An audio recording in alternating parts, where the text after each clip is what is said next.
Hey guys, this is Mr. Jimmy from Mr. Jimmy FX Creations, and today I'm just showing you a quick little tip. When you mix ultracal or hydrocal, you hear a lot of people talk about, well, put enough in there until you see the rock bed formation.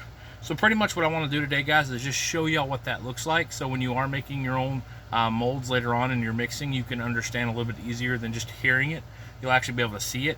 So I'm going to show y'all what it looks like. So follow me. I'm going to turn the camera down and we're going to mix it on up. So here we go. Alright guys, what I use here is I use just a bowl. It's a little bit flexible bowl so you can reuse it later on, so you can break off the old ultracal later on. Great tip. Dollar Tree. So as I'm pouring the ultracal in, I'm just shaking it. I don't want to put a giant clump in there. I want to shake it like a shift. You could shift it in there, but that's just a little too much.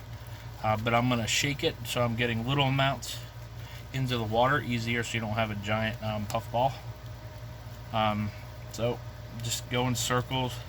Make sure you're getting it out evenly.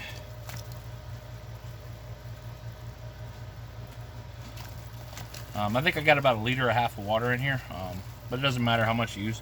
It's the same process for whatever amount you need. This is about usually my first coat worth. You can see that little thing at the very end. It plops in there and splashes everywhere, but it'll be alright. Just keep on shaking it in there, and good even spread. And when you're first, you're going to start seeing it come up in the middle. Once it does,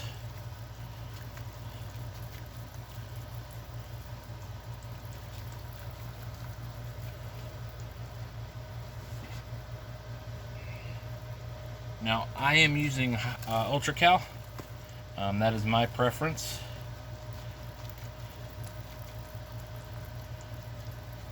I use hydrocal once in a while if I'm going to do something extremely heavy that's only going to have a few pulls. That's what I like to use. Kind of bunch come out. Now you can see it started to build up here, but that's not what we're wanting. We're wanting a full, partially dry lake bed. Now you can see it start cracking a little bit, but we want the whole thing to have almost that look. And when you get there, you're going to have outer ring of water.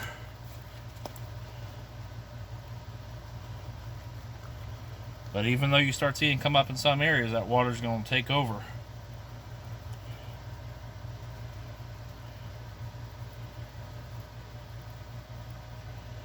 I think we're just about there.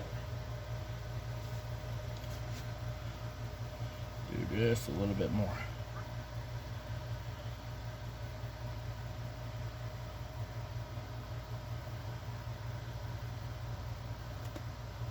There we go. We're right where we want to be. Now you're going to see the water start coming up and these cracks start forming. Now, dry lake bed, if you've ever seen one, you'll notice that part of it is dry, but part of it still has a little wetness. Unless you're at like a full dry one. But you'll see all that cracking right here start happening.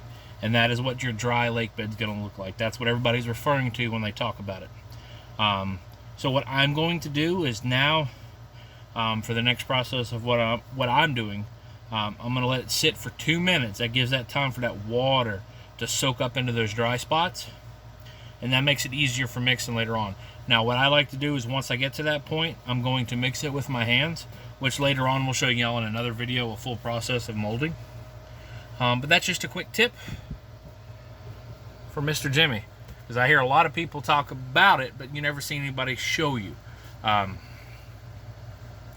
So, as always, guys, thank y'all for joining. Thank y'all for watching. And if you watch it all the way through, take your time, like, comment if you have any questions, and subscribe if you would.